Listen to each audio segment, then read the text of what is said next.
បងអងខ្លាចយូរដំរីគប់ខ្ពស់ដើរទៅព្រឹកសាហូតដាវទុនតបរួមកាត់ការផ្លាកាត់ទាំង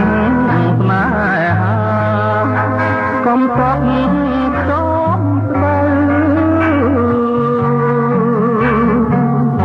ខ្យល់អើយកុំបងឆោងចិត្តអៀនខ្មាស់ខែអើយ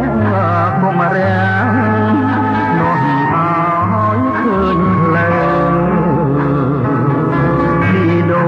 កន្សែងប្រឡែងកាយផ្លូវពីថ្ងៃនេះទៅយើងត្រូវបែកគ្នា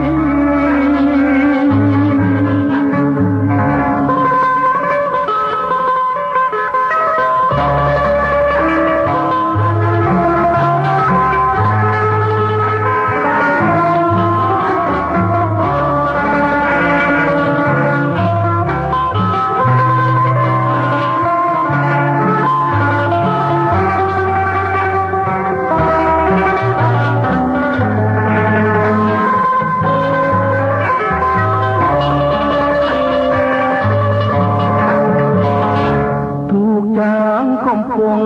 បងអងខ្លាចយូរដំរីគប់ខ្ពស់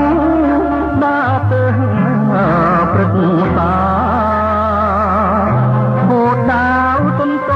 បរួមកាត់ការស្លាកាត់ទាំងស្នេហាកំកត់ខ្ទមស្បែកខ្យល់អើយកុំបងឆោងចិត្តអៀនខ្មាស់